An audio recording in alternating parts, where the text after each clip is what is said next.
Welcome back to the deep dive.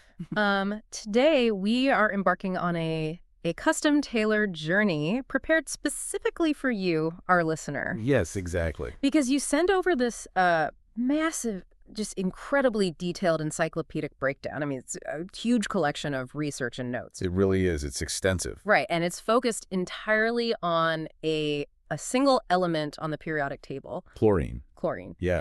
And, when we first reviewed this stack of research, it was super easy to fall into this trap of thinking we already understood the topic. Oh, absolutely. I think everyone does that. Because we interact with it constantly. Like, it's this invisible chemical guardian that keeps our municipal swimming pools sanitary. Right. It makes up exactly half of the sodium chloride, the table salt that we literally consume every single day. We keep it in plastic jugs under the kitchen sink to bleach our laundry. Exactly. It feels so completely mundane. It feels safe, Yeah. Domesticated, completely understood. It absolutely projects that illusion of domesticity. Yeah. But as we synthesize the hundreds of pages of source material you provided, this completely different narrative emerged. Yeah. The everyday interactions we have with chlorine represent just a highly controlled fraction of what this element actually is. Barely scratching the surface. Right.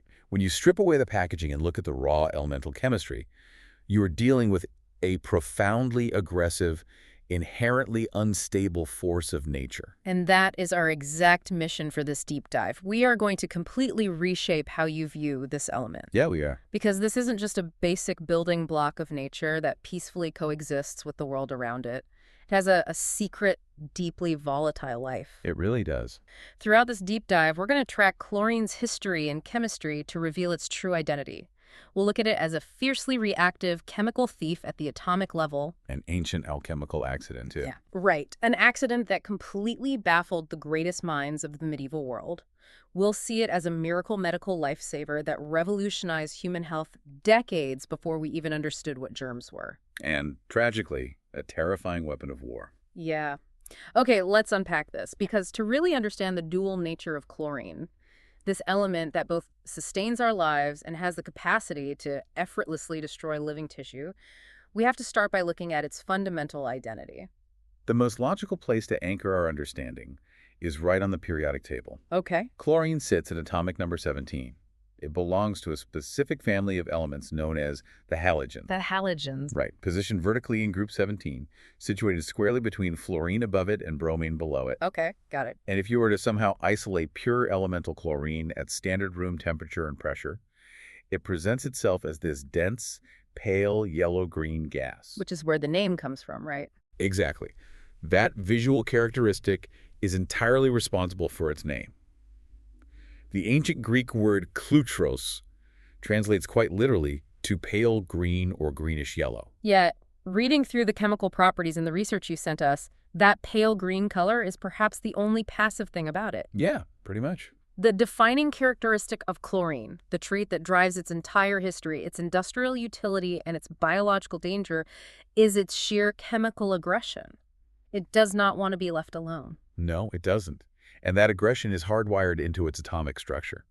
To understand the mechanics of this, we have to look at its electron configuration. Right. In the foundational rules of chemistry, elements strive for thermodynamic stability, and that stability is achieved when their outermost shell of electrons, the valence shell, is completely full. Okay. Chlorine's outer shell contains 7 electrons. And a full shell is 8. Right.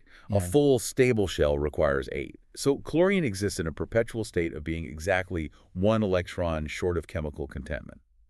It is chemically desperate to acquire that 8th electron. I found the analogies in the notes incredibly helpful for visualizing this. You can think of a chlorine atom like a frantic, highly caffeinated puzzle solver. I love this analogy. Right, like someone who has almost finished a massive jigsaw puzzle, but they're missing exactly one piece to complete the picture. Yeah. And the critical thing is, chlorine does not care where that final piece comes from. It will aggressively and violently steal that missing electron from almost any other element or molecule it comes into contact with. That puzzle solver analogy is mechanically quite accurate. In chemistry, we measure this aggressive tendency using a couple of different metrics, and chlorine ranks at the extreme end of the spectrum on all of them. Like electron affinity. Yes. For instance, among all the known elements in the universe, chlorine possesses the absolute highest electron affinity. That means it releases the most energy when it successfully captures an extra electron. Wow. Furthermore, it has the third highest electronegativity. Let's define that for a moment because the term comes up frequently in the source material. Electronegativity is often measured on the Pauling scale, right? Right. It's essentially a standardized chemistry metric used to quantify exactly how greedily an atom hogs electrons when it forms a chemical bond. Precisely. And on that Pauling scale, chlorine sits behind only oxygen and fluorine.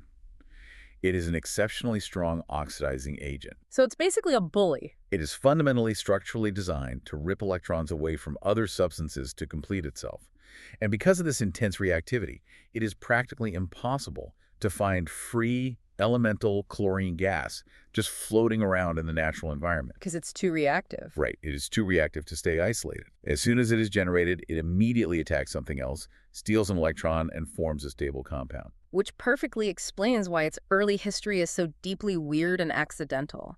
Because it doesn't exist freely in nature. Early humans were utilizing chlorine for thousands of years without having the slightest clue what it was. The archaeological sources you provided detail evidence of rock salt, which is sodium chloride, a very stable ionic compound where chlorine has already successfully stolen an electron from sodium. And they were using it way back. As early as 3000 BC, there is evidence of brine being used in 6000 BC.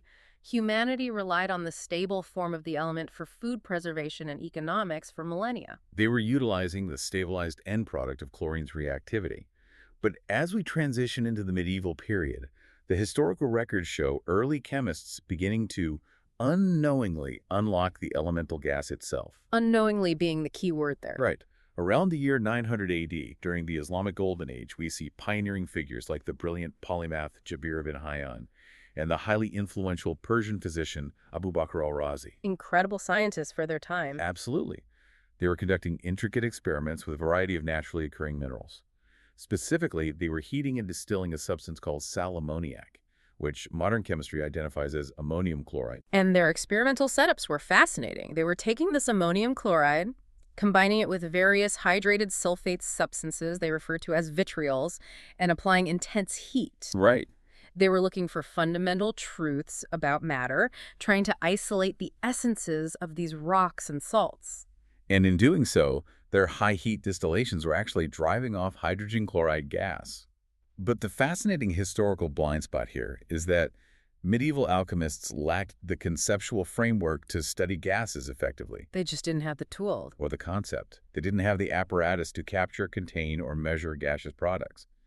For centuries, whenever a chemical reaction produced a gas, it was generally viewed as a spiritual exfoliation of the material. Or just completely useless smoke. Exactly, just discarded.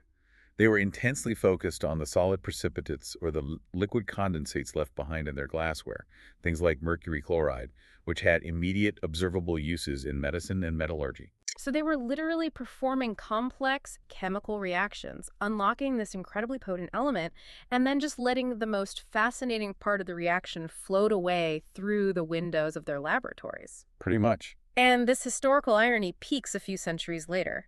The source material highlights another crucial alchemical figure, an anonymous European author writing under the name Pseudo-Geber around the year 1300. This is a wild story. It really is. This individual stumbled upon a chemical mixture that would become legendary.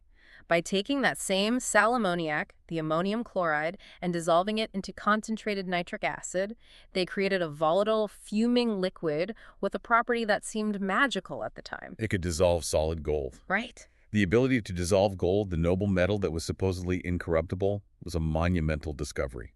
They named this solvent aqua regia, which translates from Latin to royal water. Royal water. The chemistry of aqua regia is intensely complex, but modern analysis tells us that the interaction between the hydrochloric acid derived from the sal ammoniac and the nitric acid creates a constantly shifting equilibrium. And that equilibrium is what matters here. Exactly.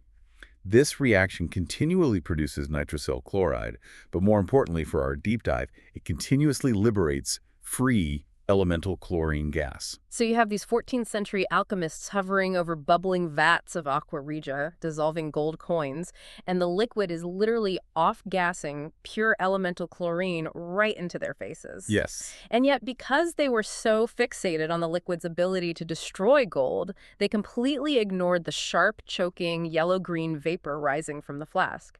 They treated one of the most reactive elements on the planet as a mere nuisance. An irritating byproduct of their real work. It is a profound example of how scientific observation is often limited by the theoretical paradigms of the era. If you don't know that gases can be distinct elemental substances, you won't bother trying to capture them. Makes sense. It wasn't until much later, around 1630, that the Brabantian chemist and physician Jan Baptist van Helmont began to systematically study gases. He actually coined the term gas, right? He did. He recognized that the vapor given off by these reactions was not just atmospheric air, but a distinct, separate material substance. But even Van Helmont didn't fully isolate or define chlorine's specific elemental nature. That milestone, the actual deliberate isolation and detailed study of the element, had to wait until 1774. And this brings us to the Swedish chemist Carl Wilhelm Scheele. Scheele was brilliant. He was a prolific discoverer of elements, and he managed to produce pure chlorine gas through a very specific reaction.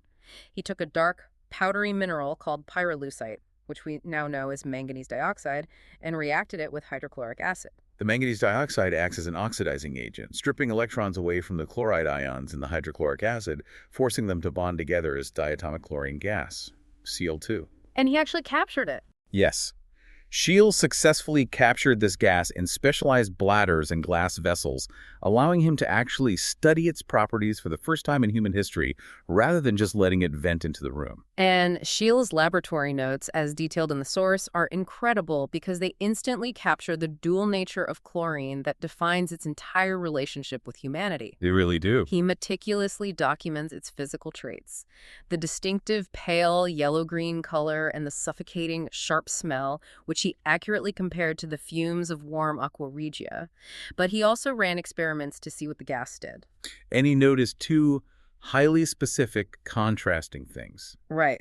First, he observed its profound biological hostility. He noted that even small amounts of the gas had a lethal effect on insects within his sealed containers. Very toxic. Second, he observed its chemical utility. He found that it possessed an incredible ability to destroy pigments, rapidly bleaching litmus paper and the colors out of flowers and leaves. Biological death and chemical cleanliness observed simultaneously in 1774. However, despite his brilliant experimental setup, Scheele made a crucial theoretical error regarding the identity of what he had found. What was the error? Well, during the late 18th century, the dominant chemical paradigm regarding acids was heavily influenced by Antoine Lavoisier. The prevailing theory dictated that all acids inherently contained oxygen. Okay. Therefore, because Scheele had derived this new gas from muriatic acid, the older name for hydrochloric acid, he assumed the gas must be a compound that contained oxygen. So he thought it was an oxide. Exactly. He mistakenly believed he had discovered a complex oxide, and he gave it the rather cumbersome name dephlogisticated muriatic acid air. Dephlogisticated muriatic acid air. It doesn't quite have the ring of a fundamental element. It really doesn't. It sounds like an overly complex 19th century cough syrup. It was a product of the phlogiston theory of combustion, which is rapidly becoming obsolete, but still clouded chemical nomenclature.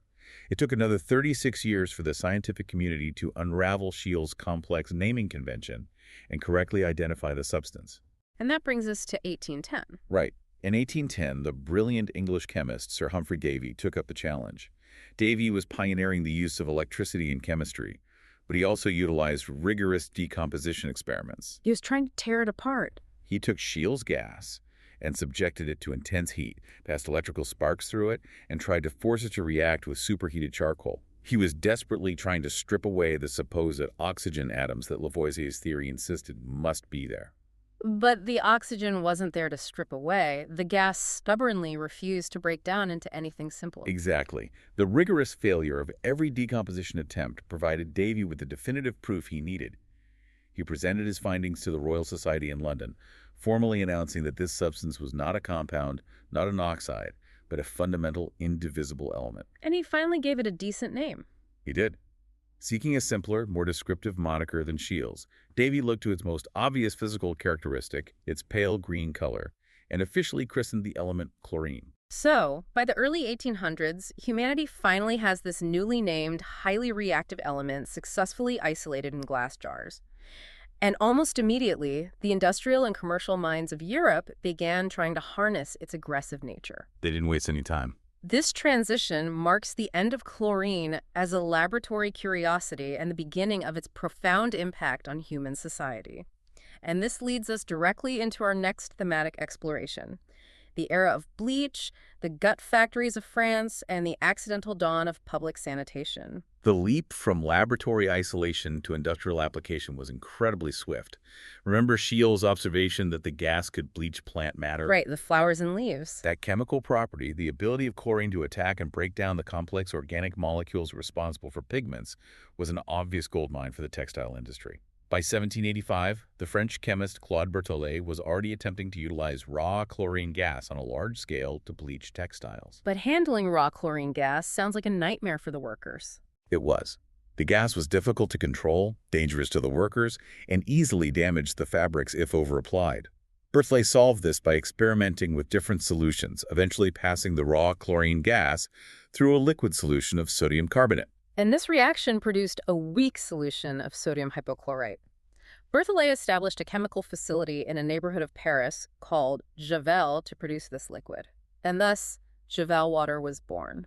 The world's first commercial liquid bleach. It was easier to transport, easier to measure, and much safer than handling pressurized chlorine gas. Javel water revolutionized the textile bleaching process, cutting the time required from months of sun bleaching in open fields down to mere hours. But the chemical mechanics of sodium hypochlorite didn't just break down pigments. It goes back to that chemical aggression. Exactly. Hypochlorite is a powerful oxidizing agent in its own right, and it aggressively attacks a wide variety of organic compounds. And that broader chemical aggression is what paved the way for chlorine's most unexpected and vital contribution to human history. And this is where the research provided by our listener takes a sharp turn into one of the most visceral, historically rich, and frankly disgusting anecdotes in the entire deep dive. It is definitely visceral. To understand how chlorine revolutionized medicine, we have to look away from the clean laboratories and look directly at 19th century French industrial manufacturing, specifically the bouilloteries. The bouilloteries were essentially industrial-scale gut factories. Just the name is awful. During the early 19th century, France had a massive, booming industry dedicated to manufacturing specific organic products. They were producing vast quantities of musical instrument strings, catgut, and a highly specialized material called gold beater skin, which was a thin membrane used in the process of pounding solid gold into incredibly thin gold leaf. But to manufacture these highly refined products, the raw material was animal intestines, massive, overwhelming quantities of sheep and cow intestines. And we have to place ourselves in the historical context here. Right. This is the 1820s. There is no commercial refrigeration. There is no modern understanding of bacterial decay. They are processing thousands of pounds of raw, wet animal tissue in rudimentary facilities on the edges of urban centers. The sheer volume of biological decomposition taking place was staggering. The sensory reality of these facilities is hard to overstate. The process of separating the delicate membranes required letting the intestines partially putrefy. Oh, man. The resulting stench was apocalyptic. It was the concentrated smell of rotting meat and actively decomposing biological tissue. The chemical compounds produced by rotting meat amines like putrescine and cadaverine are profoundly offensive to the human olfactory system, even in microscopic parts per million. And they had industrial amounts of it. In the massive concentrations surrounding the bouilloteries, the odor was considered a severe public health crisis. It was so overwhelming that it was actively disrupting neighboring communities and businesses. The situation became so economically and socially untenable that in 1820, a prominent French organization, the Society for the Encouragement of National Industry, stepped in. They offered a substantial financial prize to anyone, chemist or industrialist, who could discover a chemical or mechanical method to successfully separate the intestinal membranes without triggering the horrific, city-choking putrefaction. And this is where the threads of our story converge. The prize was claimed by a French pharmacist and chemist named Antoine-Germain Labarraque. Okay, Labarraque. Labarraque was familiar with Berthollet's earlier work with Javel water, the chlorinated bleaching solutions. He theorized that the strong oxidizing properties of the hypochlorite might interact with the organic compounds causing the stench. He began applying variations of these chlorinated solutions directly to the raw animal tissues in the gut factories. And the results were miraculous, though deeply misunderstood at the time. Labaroc's chlorinated solutions didn't just act as a strong perfume to mask the horrific smell of the rotting meat. The application of the chlorine actually halted the biological decomposition of the animal tissue entirely. The rot stopped. The stench vanished. From a modern chemical perspective, we know exactly what was happening. The chlorine was aggressively oxidizing the amines responsible for the odor, breaking them down into odorless compounds. Which is why the smell went away. Exactly. More importantly, the hypochlorite was ruthlessly destroying the cellular walls of the bacteria that were causing the putrefaction in the first place. But if we connect this to the broader historical picture, the timing is what makes this discovery so incredible. Because of when it happened. Right, this is happening in the 1820s. The germ theory of disease, the fundamental understanding that microscopic organisms cause decay and illness, would not be firmly established by figures like Louis Pasteur and Robert Koch until decades later. That is the crucial context here for you listening. Labarock had inadvertently discovered a broad-spectrum antibacterial agent, but he didn't know what bacteria were. He knew it stopped the rot and killed the smell. And because of the prevailing medical theories of the time, that was enough to trigger a medical revolution. The dominant medical paradigm of the 19th century was the miasma theory. This was the belief that diseases like cholera, typhus, and plague were not spread by physical contact or contaminated water, but by bad air. Miasmas. Yes. Noxious, foul-smelling vapors or miasmas emitted by decaying organic matter. The logic was simple. If a bad smell causes disease and Labaroc's chlorine solution eliminates bad smells, then chlorine must be a cure for disease. It's a classic case of getting the right answer using the wrong math. But it worked. The application of Labaroc's chlorinated solutions expanded rapidly.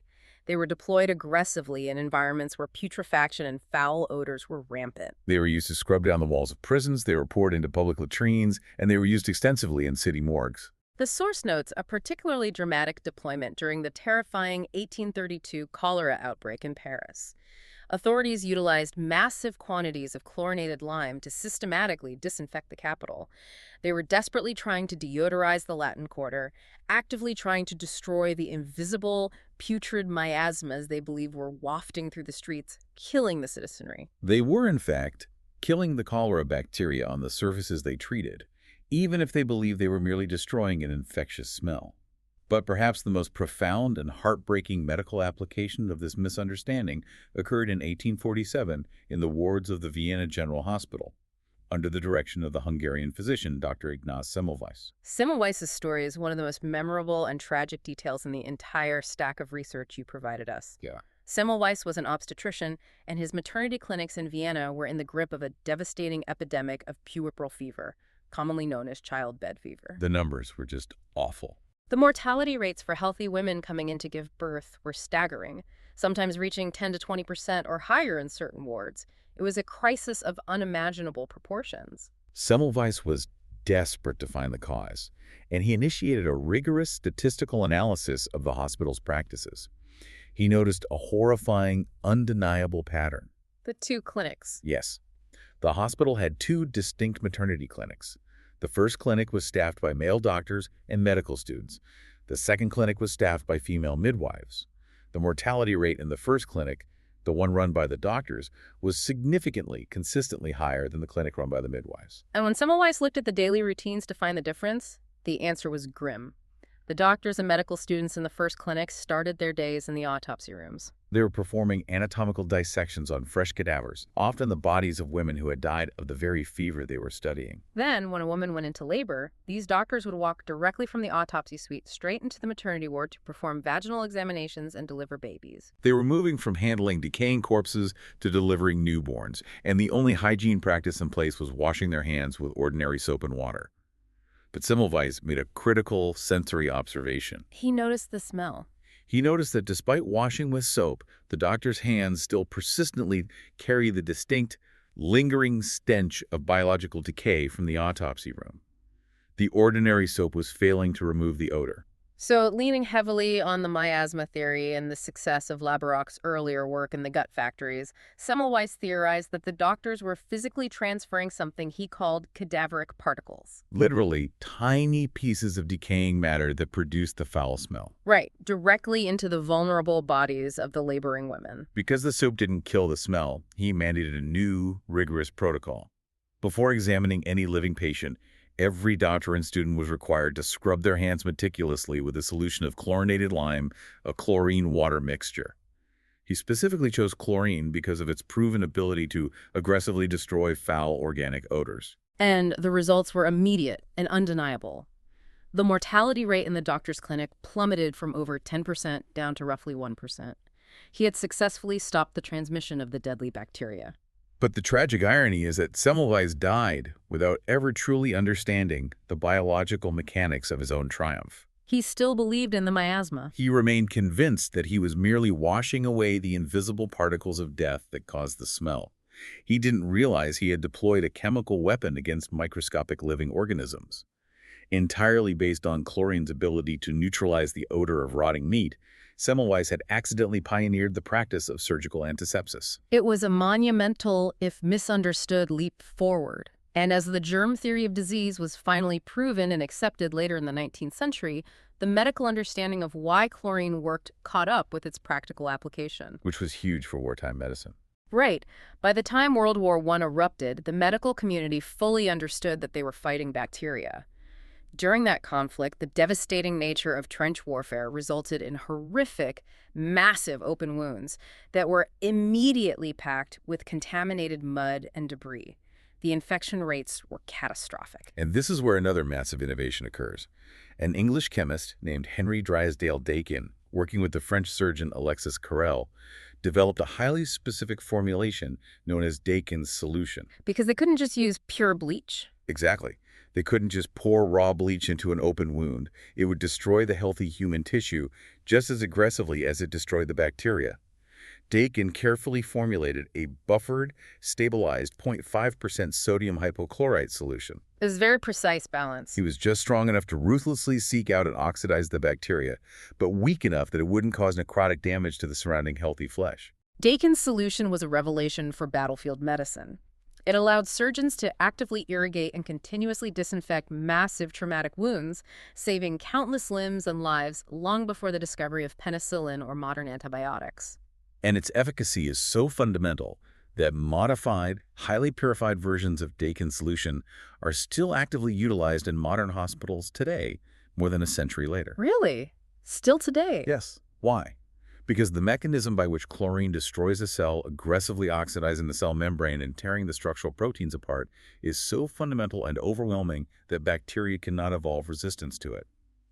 It remains a vital tool in combating modern antibiotic-resistant superbugs. From the gut factories to the battlefields to modern surgical suites, chlorine was saving lives. But its most profound impact on human life expectancy wasn't in the hospitals, it was in the infrastructure of our cities. The source material points to a pivotal moment in 1908 in Jersey City, New Jersey. Yes. 1908 marks the moment Jersey City became the very first municipality in the United States to continuously, systematically chlorinate its public drinking water supply. Which was a massive deal. Prior to this, urban water supplies were frequent vectors for devastating waterborne pathogens. Diseases like cholera, typhoid fever, and dysentery, which had routinely plagued densely populated human settlements for millennia, were suddenly facing a chemical barrier. The introduction of low-level elemental chlorine or hypochlorite into the municipal water treatment process was an unprecedented leap in public health. By maintaining a tiny residual amount of active chlorine in the water as it traveled through the pipes, cities could ensure that the water arriving at the tap was biologically sterile. The rates of waterborne illnesses plummeted globally as the practice spread. It completely transformed the viability and safety of modern urban living. We rely on that exact same chemical shield today, not just for the water we drink, but for the public sanitation of communal spaces like swimming pools. That transition from drinking water to swimming pools is a perfect place to pause, because it brings us to a highly relatable everyday experience that perfectly illustrates exactly how chlorine behaves when it encounters organic matter. Absolutely. Because reading this section of the research completely upended a lifelong assumption I had. And I want to share this revelation with you right now. Like a good one. Picture this. You walk into an indoor municipal swimming pool or a hotel pool area. You open the doors and you take a deep breath, and you are immediately hit with that sharp, distinct chemical scent. Everyone knows that smell. And your immediate thought, the thought we have all been conditioned to have is, smell that chlorine. The maintenance staff is really on top of things. This water is incredibly clean. It is a universally held assumption. And from a strictly chemical standpoint, it is entirely incorrect. Which blew my mind. When elemental chlorine or hypochlorite is dissolved in water, at the incredibly low concentrations required to properly balance a swimming pool, usually between 1 and 3 parts per million, it is virtually odorless to the human respiratory system. You cannot smell the active-free chlorine waiting in the water. So, if I'm not smelling the chlorine keeping the pool clean, what exactly am I smelling? You are smelling the chemical byproducts of a battle that has already taken place. The scent you associate with a clean pool is actually a class of chemical compounds called chloramines. And to understand how chloramines are formed, we have to look at what humans bring into the pool with them. Right. We bring organic material, sweat, body oils, cosmetics, and particularly in public pools, urine. Exactly. These organic materials are rich in nitrogenous compounds, specifically amino acids and urea. When the odorless free chlorine in the water encounters these nitrogen compounds, its aggressive nature takes over. It goes on the attack. It rapidly reacts with the nitrogen, stripping electrons and forming new molecular bonds. The resulting chemical compounds are chloramines. And chloramines, unlike free chlorine, are highly volatile and have a sharp, irritating, deeply noticeable odor. So the irony is profound. That strong pool smell isn't the smell of a clean pool. It is the literal chemical exhaust produced when the chlorine aggressively attacks and destroys human sweat and urine. Yeah. A pool that smells overwhelmingly of chlorine is actually a pool that has a massive load of organic waste in it, and the chlorine is actively working overtime to neutralize it. The stronger the smell, the dirtier the water was before the chlorine got to it. It's a sobering realization, but it perfectly illustrates the relentless chemical mechanism at play. Chlorine seeks out complex organic molecules, attacks their structure, and oxidizes them into simpler neutral compounds. In a swimming pool, or in Dakin solution, or in the municipal water supply, we harness that aggressive oxidation to protect human health. We use its destructive capability as a shield. It's a lifesaver, it's a sanitizer. But we can never forget that its ability to save lives relies entirely on its ability to destroy biological tissue. And when that exact same chemical aggression is deliberately turned against humanity rather than the bacteria that plague us, the results are horrific. And this necessary pivot takes us directly into the darkest chapter of the research you provided. Let's examine the history of chlorine as a weapon of war. We touched on World War I a moment ago, discussing how Dakin's solution was developed to heal the devastating wounds suffered in the trenches. But World War I is also the conflict where the elemental gas itself was unleashed to cause unimaginable suffering. That's such a dark turn. The transition of chlorine from an industrial bleaching agent to an agent of mass casualties was pioneered by the German military apparatus, heavily aided by the renowned chemist Fritz Haber, working in conjunction with the massive German chemical conglomerate IG Farben. The paradox of Fritz Haber is staggering. This is the man who would eventually win a Nobel Prize in chemistry for his work on synthesizing ammonia from atmospheric nitrogen, the Haber-Bosch process. Which revolutionized agriculture. Right. That single chemical innovation allowed for the mass production of synthetic fertilizers, effectively saving billions of people from global famine throughout the 20th century. And yet, this same brilliant chemical mind actively directed the weaponization of chlorine gas, personally overseeing its deployment on the front lines. It perfectly mirrors the dual nature of the element he was weaponizing. The historical inflection point occurred on April 22, 1915, during the Second Battle of Ypres in Belgium. The German army had secretly transported thousands of heavy steel cylinders filled with pressurized liquid chlorine to the front lines. They waited for the wind to shift favorably toward the Allied trenches, and then manually opened the valve, releasing over 160 tons of the gas. Just opening the valves and letting the wind carry it? This event marked the first large-scale, coordinated use of a lethal chemical weapon in modern industrialized warfare. The first-hand accounts from the soldiers, preserved in the historical documentation you provided, are absolutely chilling. When we discuss chemistry, it's easy to get lost in the abstract names of compounds. But for the soldiers in the trenches, it was a sudden, visceral nightmare. It was terrifying. They described watching a dense, creeping, yellow-green cloud slowly rolling across no man's land, hugging the contours of the Earth. They noted the bizarre sensory details before the pain began. They described the smell as an unnatural, sickening mix of pepper and pineapple, and they reported a sharp, distinct metallic taste that instantly coated their tongues and began to aggressively sting the backs of their throats. What is crucial to analyze here is the specific physical and chemical mechanics that made chlorine such an effective and devastating weapon for trench warfare. Physically, elemental chlorine gas is roughly 2.5 times denser than atmospheric air. And that density was the key. This was the key to Haber's strategy. When the gas was released from the cylinders, it didn't quickly disperse upward and dissipate into the sky. Its heavy mass caused it to sink perfectly into the deepest depressions in the landscape. Right down into the trenches. It flowed like a fluid directly down into the intricate trench systems, the dugouts, and the bunkers, where the Allied soldiers were taking cover from artillery fire. It actively sought out the lowest points where the men were hiding. And once the dense gas pooled in the trenches and the soldiers were forced to inhale it, that's when the aggressive electron-stealing chemistry we discussed earlier turned lethal.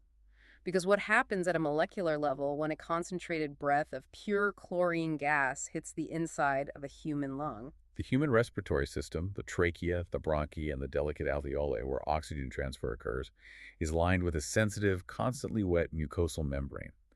When inhaled diatomic chlorine gas makes contact with that water in the lungs, a rapid, violent chemical reaction occurs. The Cl2 reacts with the H2O to form two distinct acids, hydrochloric acid and hypochlorous acid. So, by simply breathing the gas in, the soldiers were essentially synthesizing highly corrosive, tissue-destroying acids directly on the incredibly fragile surfaces of their own internal organs. Precisely. The acids immediately began to rapidly oxidize and destroy the living cells of the respiratory lining from the inside out. Yeah. The body's biological response to this severe chemical burn is immense inflammation and an immediate rush of fluids to the damaged area in a desperate attempt to dilute the acid. Which causes them to basically drown. The lungs rapidly fill with plasma and fluid, leading to a condition known as pulmonary edema. The victims essentially drown in their own bodily fluids, suffering severe tissue necrosis and asphyxiation. It is a horrific mechanism of injury. The source documentation notes that the Allied forces at Ypres were completely caught off guard. They had no standardized defense against a chemical attack because it had never been done on this scale. The initial casualties were massive. But the fascinating, grim reality of chemical warfare is that adaptation happens rapidly. It does. Despite the terror it caused, elemental chlorine was actually phased out as a primary chemical weapon relatively early in the war. Not because it wasn't awful, but because the very chemistry that makes it so aggressive also makes it relatively easy to stop. That is correct. Because chlorine is so eager to react and bond with other substances, it is highly susceptible to chemical filtration. The rapid development and deployment of gas masks equipped with activated charcoal filters proved incredibly effective. How does the charcoal work? The highly porous structure of the activated charcoal provided immense surface area for the chlorine gas to react with and bind to, safely trapping the element before it could reach the soldiers' lungs. As soon as these masks were widely distributed, the tactical effectiveness of a chlorine attack dropped near zero. So they moved on to worse things. Consequently, the chemical weapons programs on both sides quickly escalated, moving on to develop far deadlier, more stable, and less easily filtered agents, such as phosgene gas and the devastating blistering agent, mustard gas. So, on the battlefields of World War I, chlorine was superseded by even darker chemical inventions. But sadly, that was not the end of chlorine's use in warfare. It has made a highly documented, tragic resurgence in the asymmetric conflicts of the 21st century. Yes, it has. The source materials you sent over clearly document its use in recent modern conflicts, and we are going to rely strictly on those international reports to understand how it is being deployed today. The modern deployment of chlorine as a weapon looks very different from the mass cylinder releases of Ypres. During the Iraq War, specifically around 2007 in the Anbar province, reports emerged of insurgents modifying conventional vehicle-borne improvised explosive devices, truck bombs. Truck bombs. They were packing these vehicles with standard high explosives, such as mortar shells, but they were also loading the trucks with large commercially available pressurized tanks of elemental chlorine gas. The intent was to create a chemical dirty bomb. But the physics of a modern explosion interacted with the gas in unexpected ways.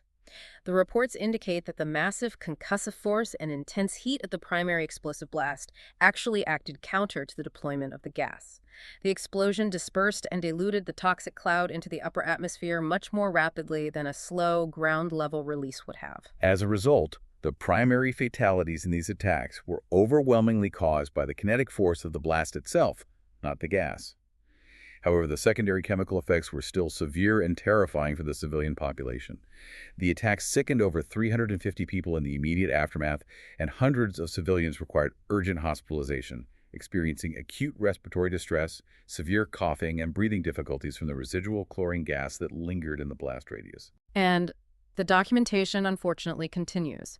We see its use emerge again during the complexities of the Syrian civil war. According to the detailed reports provided in your research stack, the OPCW, the Organization for the Prohibition of Chemical Weapons, the international watchdog for these incidents, conducted extensive investigations in the region. And their findings were conclusive. Their resulting reports confirmed that the Syrian government utilized chlorine gas as a chemical weapon in multiple distinct attacks between 2014 and 2018. The delivery mechanisms had evolved. The OPCW documented the gas being delivered via improvised barrel bombs dropped from helicopters and through modified surface-to-surface rockets. The international community, operating under the Chemical Weapons Convention, strictly categorizes these actions as war crimes. The use of any toxic chemical to intentionally cause death or harm is a direct violation of international law. But the expert analysis included in your source material points to a profound, incredibly difficult paradox regarding the international regulation and policing of this specific chemical. It is perhaps one of the most complex dilemmas in international chemical regulation. The question is obvious. If this gas is being used in barrel bombs, why doesn't the international community just universally ban the production, sale, and transport of elemental chlorine in these conflict zones? Cut off the supply, stop the bombs. The dilemma exists because chlorine is the ultimate dual-use chemical. It is impossible to heavily restrict or universally ban access to elemental chlorine or its precursors without triggering a massive immediate humanitarian crisis. Because they need it for water. The exact same highly reactive chemical that can be horrifyingly packed into a barrel bomb to choke a civilian population is absolutely fundamentally essential to keeping that same civilian population alive. If you embargo chlorine shipments to a war-torn region, you instantly deprive the municipalities and the aid organizations of the ability to purify the drinking water. It's an agonizing tightrope. If authorities restrict the chemical to stop the improvised weapons, the water treatment plants shut down. Within days, you risk catastrophic, widespread outbreaks of cholera, typhoid, and dysentery that could kill thousands more civilians than the bombs themselves. It's a terrible situation. It perfectly encapsulates the core theme of this entire deep dive. Chlorine's immense capacity for destruction and its absolute necessity for human survival are permanently, inextricably linked. It is a chemical reality that we are forced to manage, not one we can simply ban away, which leads us naturally out of the history of its weaponization and into an exploration of its immense hidden footprint in our modern world. Exactly. This brings us to Section 4 of our exploration, understanding chlorine as the hidden backbone of modern industry and human biology. Let's talk about the sheer scale of our reliance on this element. We've established that it's ubiquitous, that we need it for water and medicine, but where is all this chlorine actually coming from? As we noted way back in the alchemy section, you can't just go out and mine pure chlorine gas. It's too reactive to exist freely in the environment. It doesn't exist freely, but it is incredibly abundant if you know where to look. Globally, chlorine is the 20th most abundant element in the Earth's crust. It makes up roughly 126 parts per million of the crust's composition. But it's locked up. Yes. The vast majority of this is entirely locked away in the form of stable chloride salts, primarily sodium chloride, the result of ancient oceans evaporating and leaving massive subterranean salt domes behind.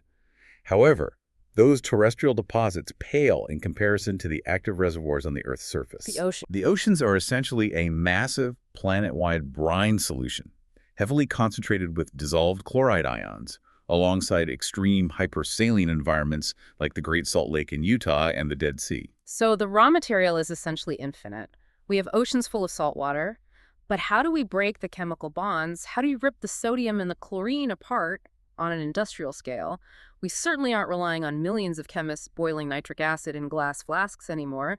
To meet modern demand, humanity had to invent a massive industrial process. And that invention is known as the chlor-alkali process. It is one of the most critical foundational industrial processes of the modern era. At its absolute most basic theoretical level, the chlor-alkali process involves electrolysis. Using electricity. It uses immense amounts of electrical energy to force a chemical separation that would never happen on its own. The industrial facilities take brine, a highly concentrated, purified saltwater solution, and pass a powerful direct electrical current through it. So we are literally electrocuting salt water to pry the atoms apart. Effectively, yes. The electrical current provides the necessary energy to break the stable ionic bonds. The process takes the sodium chloride and the water molecules, tears them apart, and forces them to recombine into three distinct, highly valuable industrial products. Okay, what are the three? At the anode, the positive electrode elemental chlorine gas bubbles up and is captured. At the cathode, the negative electrode hydrogen gas is produced. And left behind in the remaining solution is sodium hydroxide, a highly caustic, intensely alkaline compound commonly known as caustic soda or lye.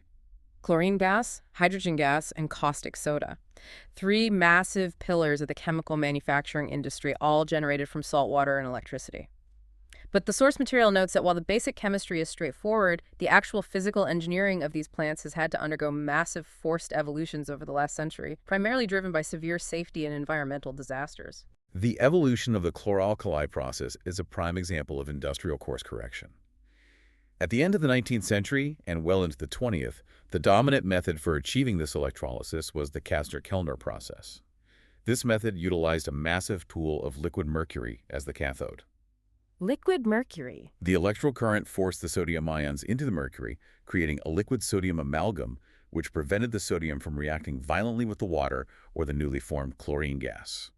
But the word mercury is the massive red flag there. You have massive factories utilizing literal tons of flowing liquid mercury to facilitate this reaction. As you can imagine, the environmental containment was imperfect, leading to catastrophic, highly toxic mercury pollution in the waterways surrounding these historical plants. The ecological damage was immense, and the industry was heavily pressured to innovate. They transitioned to the diaphragm cell process, which replaced the mercury pool with a porous, permeable barrier, often made of asbestos in the early days, to separate the anode and cathode compartments. To keep the gases from mixing. This physically prevented the chlorine gas and the sodium hydroxide from mixing back together and forming bleach, allowing them to be harvested separately. But the resulting caustic soda was weak and contaminated with unreacted salt. So they had to refine it again. Which brings us to the modern standard. The source notes that today, the global industry has shifted almost exclusively to the membrane cell process. The membrane cell process is an engineering marvel. It utilizes a highly sophisticated, selectively permeable ion exchange membrane made of advanced fluoropolymers. How does the membrane work? This membrane acts like a microscopic bouncer at a club. It only allows the positively charged sodium ions to pass through, completely blocking the chloride ions and the hydroxyl ions. This process produces exceptionally pure sodium hydroxide and high-purity chlorine gas. It operates using significantly less electrical energy than the older methods, and most importantly, it completely eliminates the need for toxic mercury pools. Okay, so we have these massive, highly advanced membrane cell plants operating around the globe, pumping gigawatts of electricity into salt water. How much chlorine are we actually pulling out of the ocean? The statistics provided in your research stack for the year 2022 are genuinely difficult to comprehend. They are massive numbers. Global production of elemental chlorine was estimated at 97 million tons. 97 million tons of a highly toxic, fiercely reactive gas generated in a single year. The immediate question is, what in the world are we doing with 97 million tons of it? Because I know we aren't using that much bleach and we aren't putting that much in swimming pools. The public perception of chlorine usage is massively skewed by our daily interactions with it. While water disinfection and the production of sodium hypochlorite bleach are absolutely vital for global health, those applications only account for a surprisingly small fraction, roughly 19%, of total global production. Well, only 19%. The vast, overwhelming majority of that 97 million tons is completely hidden from the consumer's view. A staggering 63% of all manufactured chlorine is immediately fed into secondary industrial processes to synthesize complex organic compounds. It's the invisible ingredient. And when you look at the breakdown of those organic compounds, there is one undisputed heavyweight champion dominating the global demand: polyvinyl chloride, PVC. Polyvinyl chloride is an absolute behemoth of modern material science. Roughly 35 to 40% of all the elemental chlorine produced globally goes directly, specifically, into the manufacturing of PVC plastic. It's so ubiquitous that I honestly never even put the chloride part of the name together with the element chlorine until I read this deeply into the source material. We just call it PVC. But chlorine makes up over half of the plastic's total weight. The chlorine atoms bound into the polymer chain are what give PVC its defining characteristics. Its incredible durability, its resistance to chemical corrosion, and its fire retardant properties. So when we ask where the 97 million tons go, it's literally surrounding us right now. It is the white plastic plumbing pipes carrying water through the walls of your house. It is the durable vinyl siding protecting the exterior of millions of buildings. It's the sterile, flexible medical tubing used in IVs and ventilators in every hospital. It's the protective insulation wrapped around the thousands of miles of electrical wire connecting the modern grid. It's even the physical medium of your vintage vinyl record collection. Chlorine is the hidden structural backbone of modern infrastructure.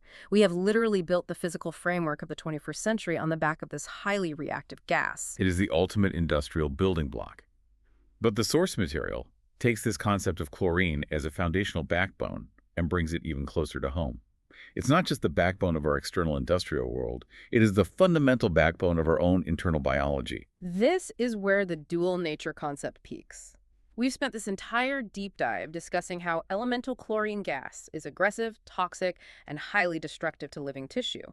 But when chlorine successfully steals that electron it so desperately wants and becomes a stable chloride ion, it transforms from a lethal poison into an absolute biological necessity.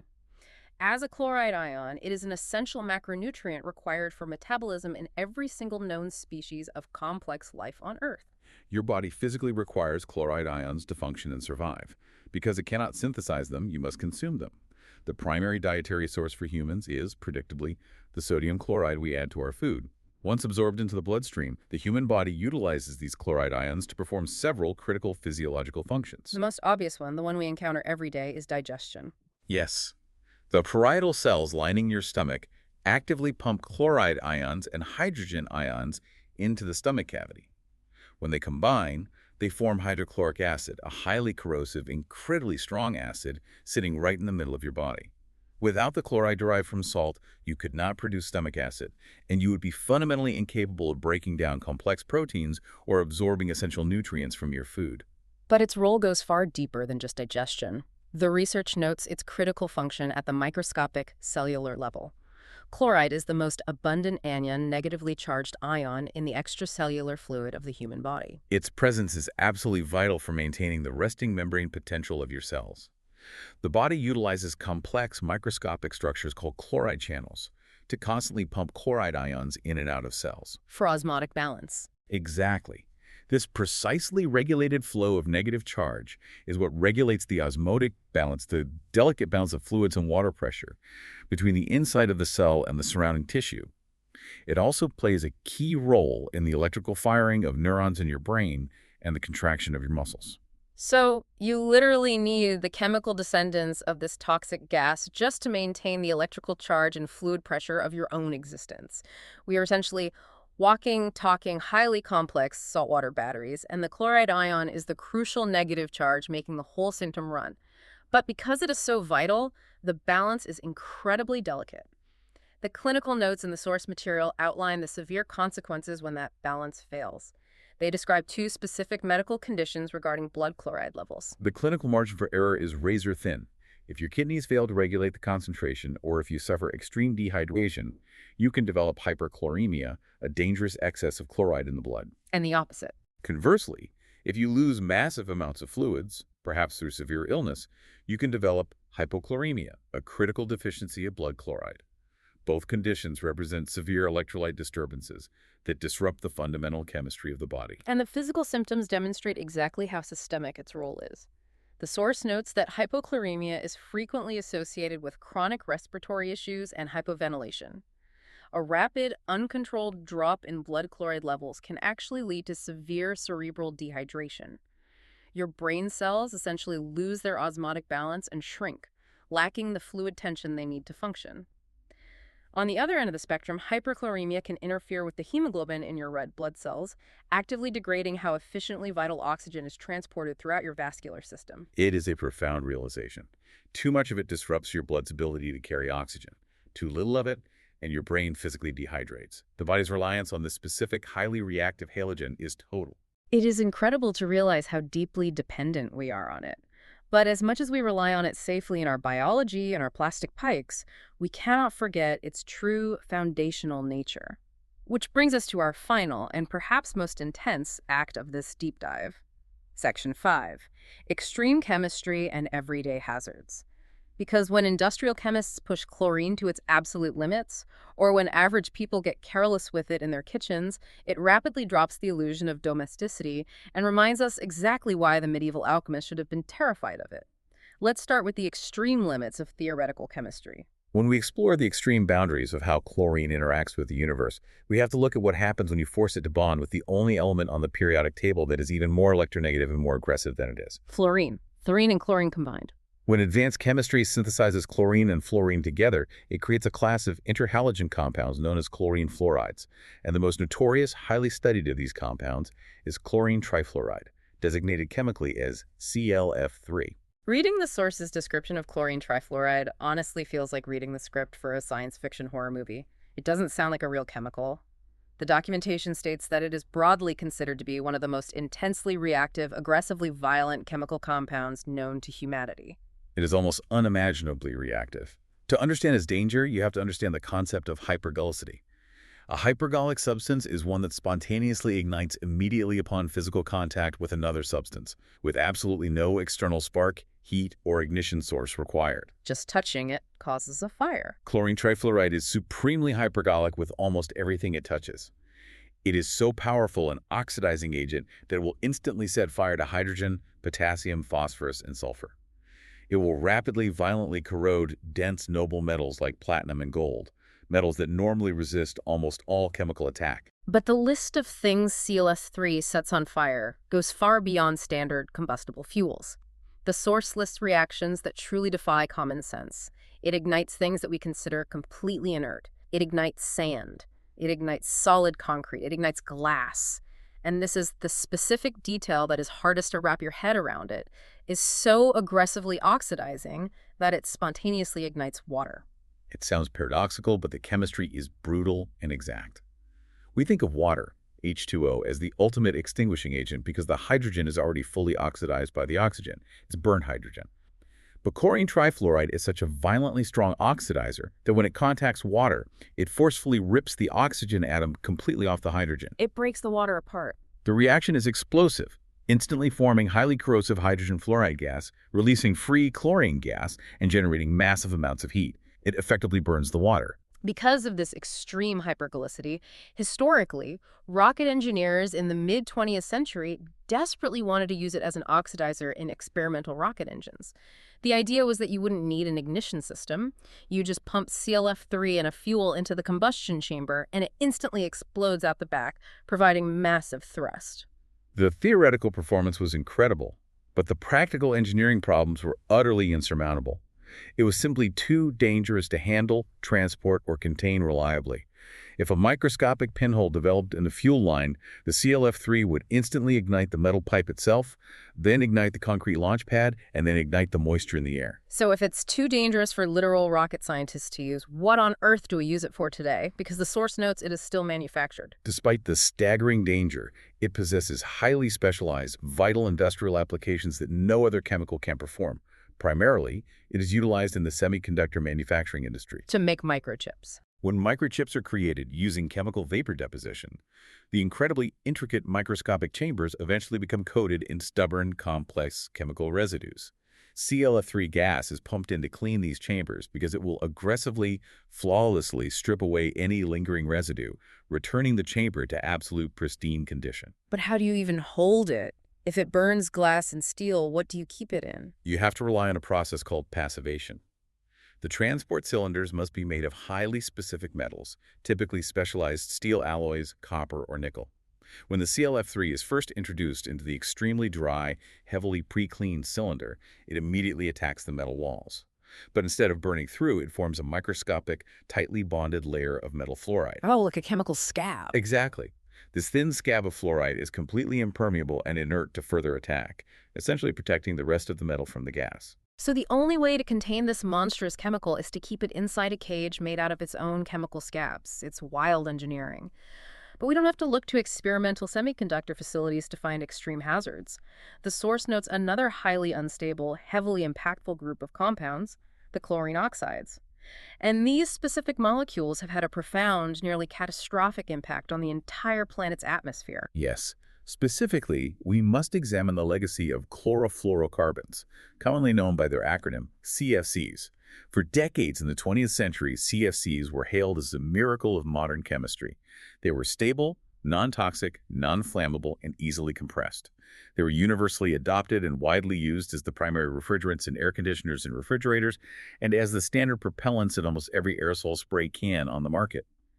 Millions of tons of CFCs were manufactured and eventually released into the environment. But the very stability that made them so safe in a kitchen refrigerator is exactly what made them a global threat once they escaped.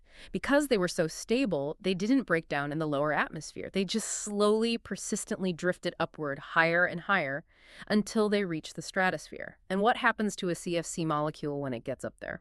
When CFC molecules enter the upper stratosphere, they are exposed to the raw, intense, unfiltered ultraviolet radiation emitted by the sun. This high-energy UV light triggers a process known as photolysis. The ultraviolet radiation carries exactly enough kinetic energy to smash into the CFC molecule and physically shatter the chemical bond between the carbon atom and the chlorine atom. This violent separation releases free, unbonded chlorine radicals directly into the stratosphere. And as we established at the very beginning of this deep dive, an unbonded chlorine atom is that frantic puzzle solver missing a piece. It is violently reactive. And unfortunately, the stratosphere is filled with ozone O3 molecules, which act as the Earth's vital shield against solar radiation. The free chlorine radical immediately attacks the closest ozone molecule. It violently steals one of the oxygen atoms, breaking the O3 apart to form a molecule of chlorine monoxide, and leaving behind a standard molecule of O2, which offers no radiation protection. But the true horror of this chemical mechanism is that it is catalytic, right? It is. When that chlorine monoxide molecule subsequently encounters a free oxygen atom in the upper atmosphere, the oxygen atom bonds with the oxygen in the chlorine monoxide, forming another O2 molecule and critically releasing the chlorine radical back into the stratosphere, perfectly intact and ready to attack again. It's a perpetual destruction machine. A single atom of chlorine released from a hairspray could theoretically cycle through this reaction thousands of times, continuously ripping apart thousands of ozone molecules before it eventually bonds with something else and settles out of the atmosphere. That exact chemical mechanism, driven by the aggressive reactivity of elemental chlorine, is precisely how humanity accidentally tore a massive hole in the ozone layer over Antarctica. The realization of this mechanism led to the monumental 1987 Montreal Protocol, which universally banned the production of CFCs, likely saving the global ecosystem from catastrophic radiation exposure. So chlorine has the capacity to threaten the entire planet. But as we bring this deep dive to a close, we need to focus on a threat that is much more intimate. You don't have to go to the stratosphere or a rocket lab to find deadly chlorine hazards. The most common, direct threats to human life are sitting right now in the cleaning aisle of your local grocery store or in the cabinet under your kitchen sink. The source material outlines several incredibly dangerous household chemistry accidents, and we have to explicitly warn everyone listening about how easily they occur. It cannot be stressed enough how vital it is to understand the chemistry of what you are purchasing. Mixing common household cleaning products is an incredibly dangerous gamble, almost entirely because of the volatile chlorine content found in standard bleach. Let's walk through the most common disastrous scenario. Scenario 1. You have a really tough, stubborn clog in your kitchen sink. You go to the store, buy a typical heavy-duty liquid drain cleaner, which is usually highly acidic, and you pour it down the drain. You wait an hour, but the water still won't go down. It's totally backed up. So, feeling frustrated, you grab the jug of standard bleach, thinking I'll pour some of this down there too. The combination will definitely eat through the clog. What exactly did you just initiate in your kitchen? By pouring bleach into the acidic drain cleaner, you have inadvertently recreated Carl Wilhelm Scheele's 1774 laboratory isolation experiment directly inside your plumbing. Which is bad. You just forcefully combine a strong acid with a concentrated sodium hypochlorite solution. The resulting chemical reaction is instantaneous and violent. It rapidly breaks down the hypochlorite and produces a massive bubbling volume of pure elemental chlorine gas. The exact same gas used in the trenches at Ypres is now rapidly bubbling up out of your sink drain. And because, as we discussed, chlorine gas is significantly denser than atmospheric air, it won't just harmlessly float up to the ceiling and vent out the window. It will spill over the edge of the sink, cascade down the cabinets, and accumulate in a dense, invisible pool right near the floor. If you bend over to inspect the drain, or if a child or a pet walks into the kitchen, they will inhale a concentrated dose of the gas. It will immediately attack the moisture in their eyes, burn their skin, and begin synthesizing hydrochloric acid inside their lungs. It is a massive medical emergency. Never, under any circumstances, mix bleach with an acidic cleaner. The second, highly common, equally dangerous household scenario involves general surface cleaning. Scenario 2. You're preparing to mop a large floor. You fill a bucket with water and add a generous pour of bleach to sanitize the area. Then, wanting to ensure the floor is extra shiny and grease-free, you grab a bottle of common window cleaner or an all-purpose floor cleaner, many of which are heavily formulated with ammonia, and you pour that into the bucket as well. Again, you think you're making a super cleaner, but you are initiating a toxic reaction. In this specific chemical interaction, the hypochlorite in the bleach reacts aggressively with the ammonia. But instead of releasing pure chlorine gas, this reaction synthesizes high concentrations of toxic chloramines. We discussed chloramines earlier as the source of the pool smell, but in a swimming pool, they are created slowly in parts per million. In your mop bucket, you are generating them in massive, concentrated clouds. While slightly less immediately lethal than pure chlorine gas, inhaling concentrated chloramine fumes in an enclosed kitchen or bathroom will cause severe chemical burns to your respiratory tract, violent coughing fits, chest pain, and profound, potentially lasting lung damage. The foundational rule of domestic chemistry is absolute. Never mix bleach with anything other than plain water. It is a critical warning. And to wrap up this section on hazards, the source details several bizarre, real-world structural failures caused by chlorine.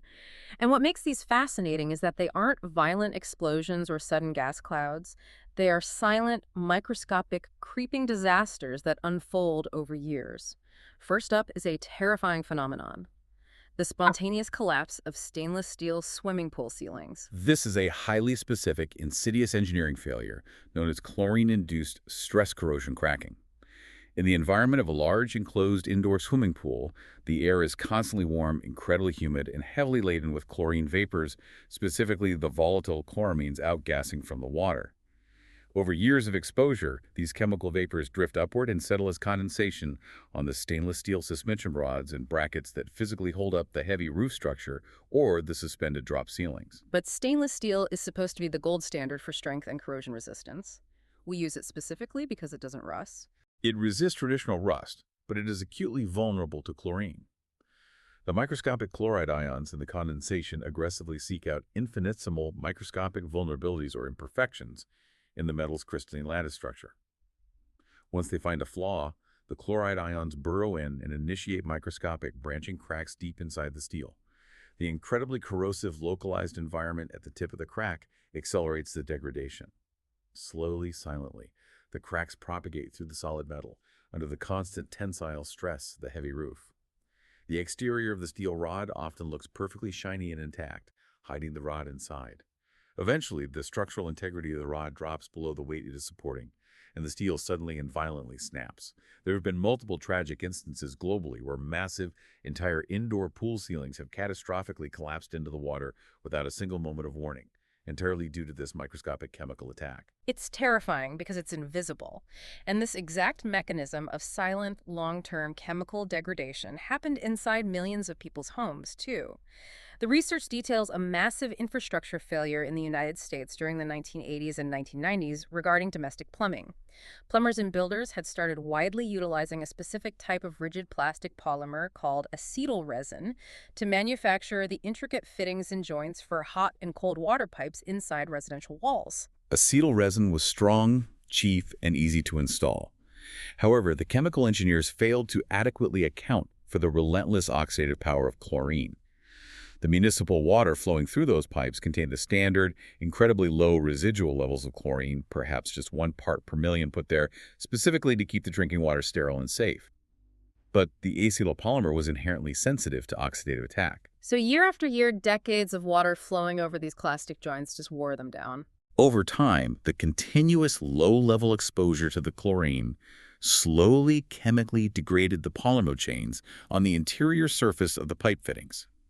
The plastic lost its elasticity, became incredibly brittle, and developed microfractures. Eventually, the typical pressure fluctuations in a home's plumbing system would cause the brittle joints to suddenly shatter, resulting in massive, catastrophic water leaks inside the walls. It caused hundreds of millions of dollars in property damage and led to massive nationwide class action lawsuits.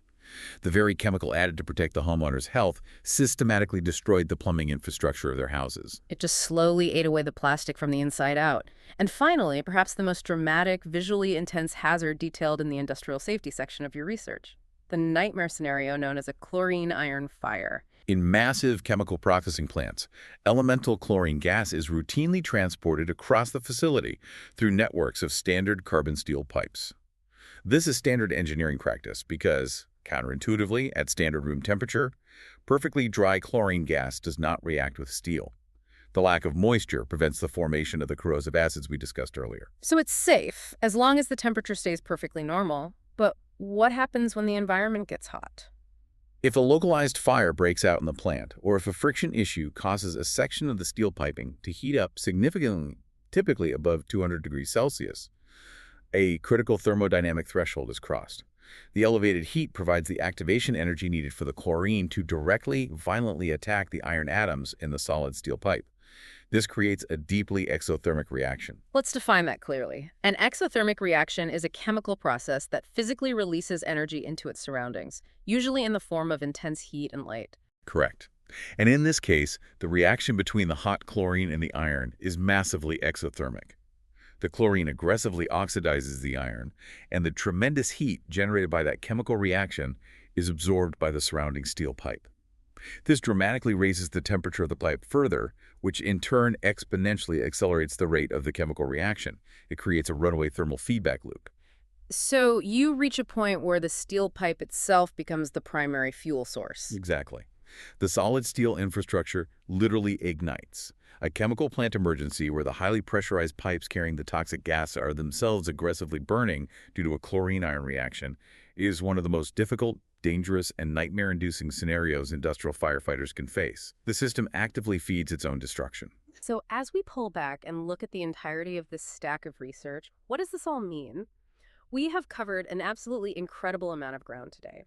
We started our journey tracking an ignored, irritating vapor escaping from a bubbling pot of aqua regia in the murky experimental laboratories of medieval alchemists. We saw that exact same chemical aggression accidentally harnessed to become the savior of 19th century surgical wards, halting the spread of infections and revolutionizing public sanitation decades before humanity even possessed the vocabulary to understand what a germ was. We watched in horror as that relentless reactivity descended into the trenches of World War I, engineered into a horrific weapon that weaponized the very water in a soldier's lungs. And then we saw it transform yet again, becoming the hidden, indispensable scaffolding of our modern industrial reality, permanently locking itself into the plastic PVC pipes inside our walls, and miraculously serving as the vital, negatively charged electrolyte keeping our very own cellular pumps functioning. It is the ultimate chemical paradox. If we connect all of these historical and chemical threads to the much bigger picture, we just spent the last hour documenting how chlorine is absolutely essential for complex life to exist. Yet it is fiercely reactive, fundamentally unstable, and profoundly, violently destructive to living tissue the moment it is isolated. It is an elemental force that spontaneously burns water, bleaches pigments, corrodes solid steel, and asphyxiates humans. Yet without its stabilized ionic form, our brains would dehydrate and our digestion would stop. As modern astronomers look up into the night skies, scanning the cosmos and searching for signs of habitable exoplanets, we inherently possess a bias.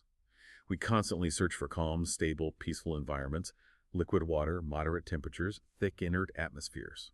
We look for chemical tranquility. But considering chlorine's profound, unavoidable dual nature, it raises an incredibly important, almost philosophical question about the mechanics of biology. Does the detectable presence of such intensely reactive, unstable, and potentially toxic elements in an alien atmosphere signal a hostile, dangerous dead zone where life is impossible? Or is that exact, violent, chaotic chemical reactivity the desperate, restless atomic hunger to steal an electron, the absolute necessary spark required to drive the complex energetic chemical reactions that force life to emerge in the first place. Wow.